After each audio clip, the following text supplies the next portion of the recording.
Some people arrive chasing a future. Others leave searching for a life they can finally feel. Today's story is about two men who never met. One believed opportunity lived on the other side of an ocean. The other learned slowly that opportunity can become a quiet cage. This isn't a story about countries, or success, or failure. It's about what happens when a life becomes conditional, and the moment someone decides to stop asking for permission to breathe. Settle in, listen slowly, and ask yourself, not where you want to go, but where you are actually living. The email arrived at 2:14 a.m., long after the generator outside the house had gone quiet. The subject line was polite, almost shy. Regarding your academic profile. Victor read it twice before opening it, the way people do when they're afraid of hoping too much. The ceiling fan clicked above him, slow and uneven, as if it were thinking through each rotation. Somewhere down the street, a dog barked and stopped. Lagos never fully slept, but this hour belonged to doubt. The message was short. An advising center, an opportunity, a possibility. If you are interested in pursuing postgraduate studies in the United States. Victor leaned back on the edge of the bed. His phone screen dimmed, then brightened again when he tapped it. His name looked different in that email. Bigger, more official, as if it belonged to someone who had already crossed an invisible line. Outside his room, the house was quiet. His mother was asleep. His younger siblings, too. Tomorrow they would celebrate. He could already hear it, the prayers, the neighbors, the phone calls. People would say, God has done it. They would say, this is the beginning. Victor stared at the words again. The United States. He imagined wide roads, clean air, campuses with old trees and red brick buildings, libraries that stayed open late. A life where effort turned into opportunity in a straight line. He did not know that at the exact same hour, 2:14 a.m. in New Jersey, another man was awake too. The man sat in his car with the engine off, hands resting on the steering wheel, staring at nothing. It had been snowing earlier. Now the streetlights reflected off thin ice on the road, turning everything into a dull, frozen mirror. His breath fogged the windshield. He had not gone inside yet. The house felt too quiet, too final. He had lost his job that afternoon. Not dramatically. No shouting. No raised voices. Just a meeting room with glass walls and the practiced sadness of a manager who had delivered this speech before. It's not performance-related. Market conditions. We'll provide a letter. What they did not say, but what both of them knew was this. He had 60 days. 60 days to find another job. 60 days to transfer his visa. 60 days before 9 years of life collapsed into luggage. The man checked his phone. No new emails. No messages. Just the time glowing at the top of the screen. 2:14 a.m. He thought of his daughter asleep upstairs. She had finished high school last year. She spoke with an accent now, one that confused relatives back home. When they visited India, shopkeepers replied to her in English even when she spoke the local language. She didn't belong there anymore. But here, she belonged conditionally. The man rested his forehead against the steering wheel. For years, people had told him he was lucky. You're in the U.S. You've made it. You're living the dream. They never saw nights like this. They never saw how every decision bent around one question. What happens if I lose this job? They never felt the way joy came with an expiration date. Back in Lagos, Victor reread the email once more before replying. Yes, I am interested. He typed it carefully. Correct punctuation. No desperation. His fingers trembled anyway. When he pressed send, he felt something loosen in his chest. Just a little. The future had opened its mouth, and spoken his name. He lay back and closed his eyes. In his mind, America was still a place of beginnings. The man in New Jersey finally stepped out of the car. Inside the house, everything looked the same. The couch, the framed photos, the smell of dinner reheated and forgotten. He hung his coat slowly, as if rushing might break something invisible. On the kitchen counter sat a milk carton. He smiled bitterly when he saw it. Years ago, he had argued with another immigrant at a grocery store about whether the cheaper milk was worth buying. 3 cents difference. 3 cents. He remembered standing there calculating exchange rates in his head. How many rupees that was back home. How ridiculous it would sound if someone knew. Back then, he had laughed about it. Tonight, it felt like evidence. He poured himself a glass of water instead and sat at the table. His phone buzzed. A message from a friend. Any updates? He typed and erased 3 replies before settling on. Still looking. That sentence had followed him for years. From one contract to another. From one company to the next. Always looking. Always ready. Always afraid to rest.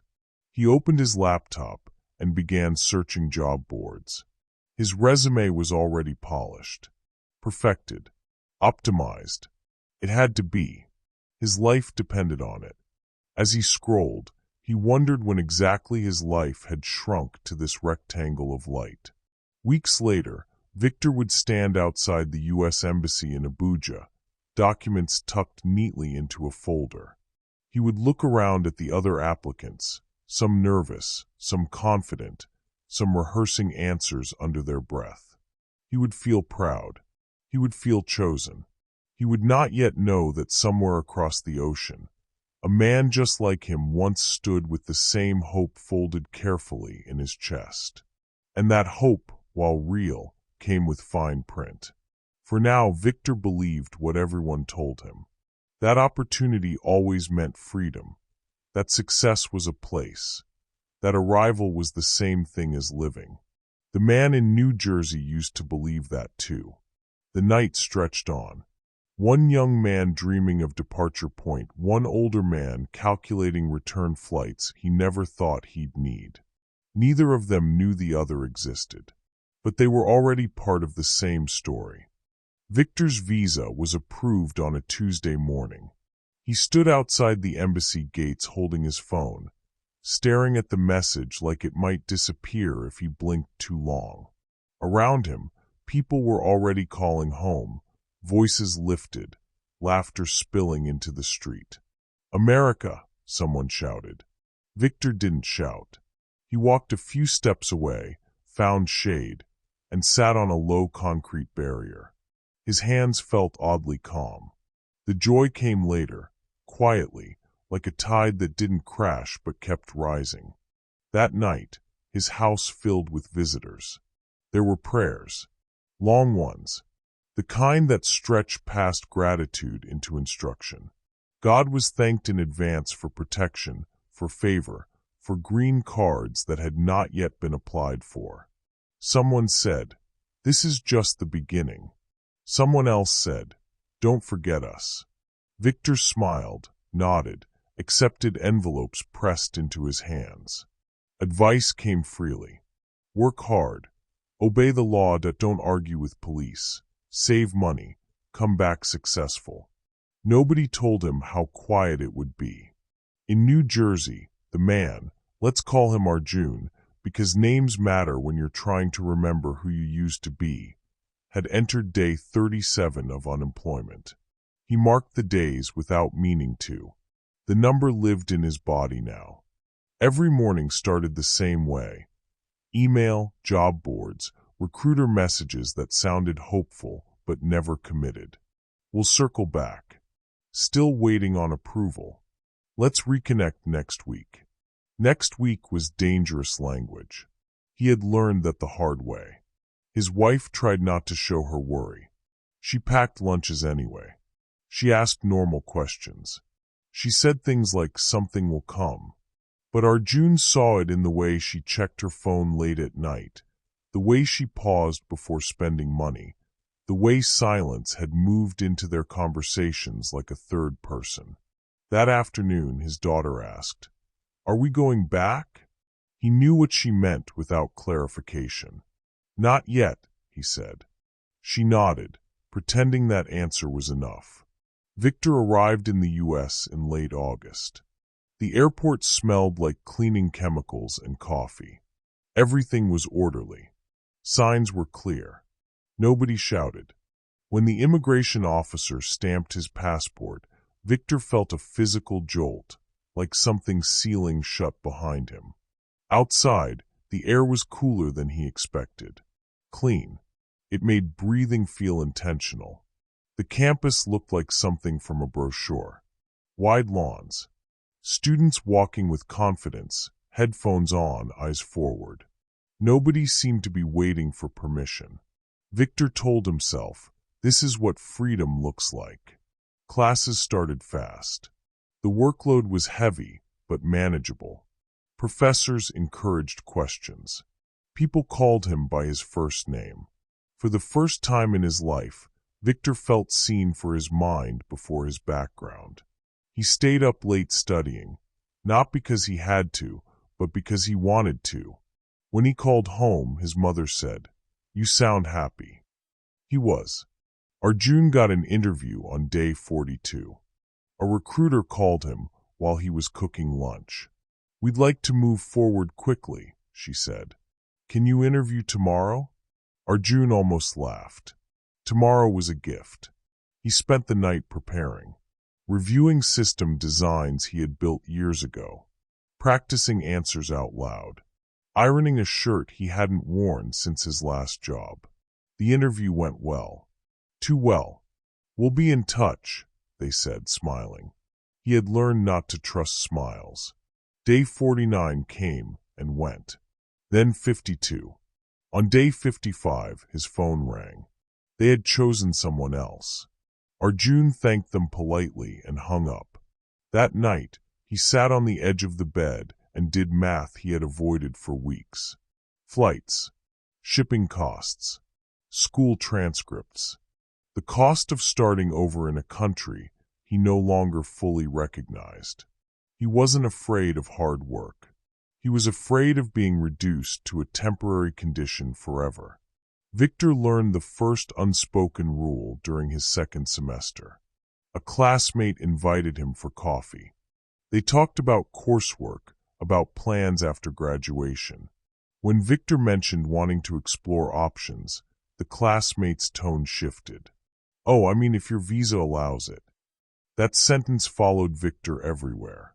If your visa allows it. If your status supports it. If you're authorized. He started noticing how often Americans talked about choice casually. "I quit my job.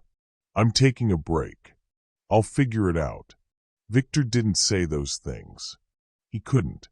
Still, the dream held. He graduated with strong recommendations. He got an offer. A real one. Salary figures that made his parents quiet when he told them. Pride came back into their voices slowly, like they didn't want to scare it away. Victor moved to a small apartment close to work.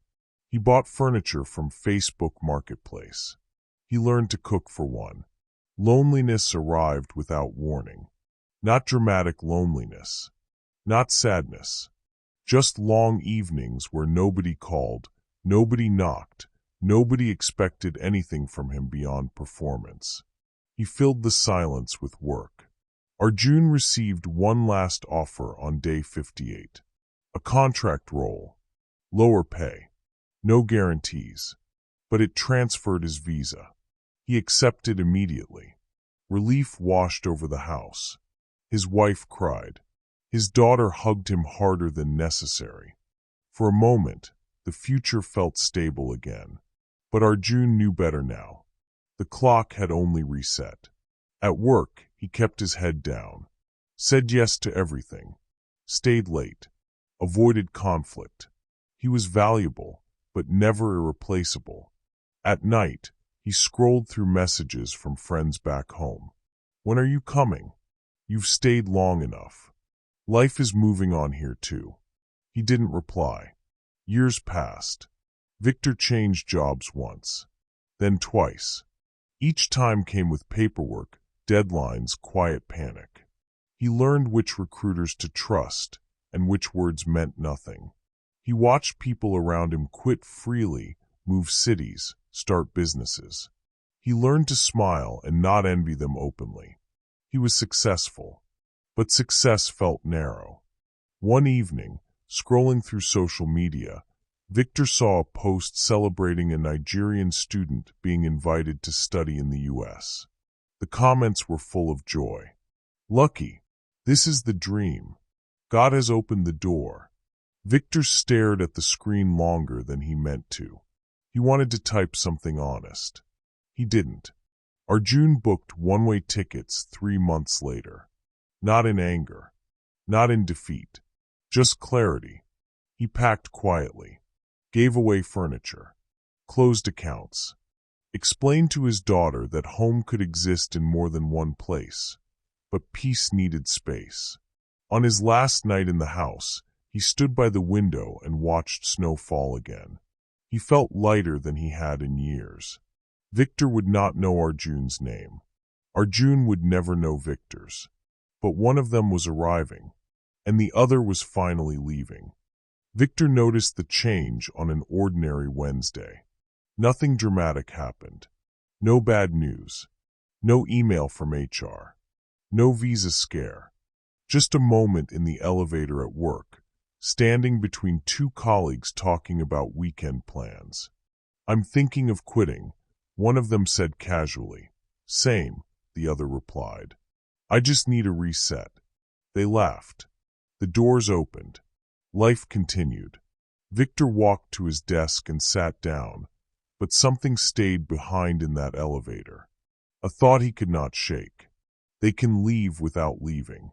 He opened his laptop, stared at code he had written dozens of times before, and felt a strange distance from it.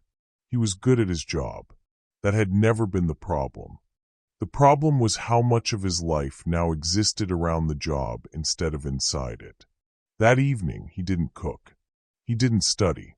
He lay on his bed scrolling through photos from home, weddings he had missed, birthdays compressed into video calls, streets that looked smaller than he remembered. He wondered when later had quietly turned into maybe never. Arjun landed in Delhi just before sunrise. The airport was louder than he remembered. Messier, familiar in a way that didn't ask for explanation. When he stepped outside, the air felt heavier, warmer, imperfect. Alive. His daughter wrinkled her nose. It smells different, she said. He smiled. You'll get used to it. The first weeks were disorienting. Simple things took effort. Traffic, paperwork, relatives who asked questions they didn't know were sharp. Why did you come back? Wasn't America good? Are you sure this was the right decision? Arjun answered patiently at first, then less, then not at all.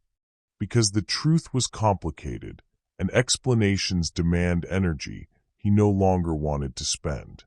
At night, he slept deeply for the first time in years. Victor's parents began asking questions too. Not directly. Never directly. When are you visiting? Your cousin is starting a business. You know, you can always come back. He deflected. Promised. Changed topics. But the idea had lodged itself in him now. What if I don't have to keep proving this was worth it? He spoke to friends quietly. Some warned him. You'll regret it. People would kill for your position. Don't throw it away. Others were honest in whispers. I think about leaving too. I'm tired. I don't know who I am without this job. Victor listened more than he spoke.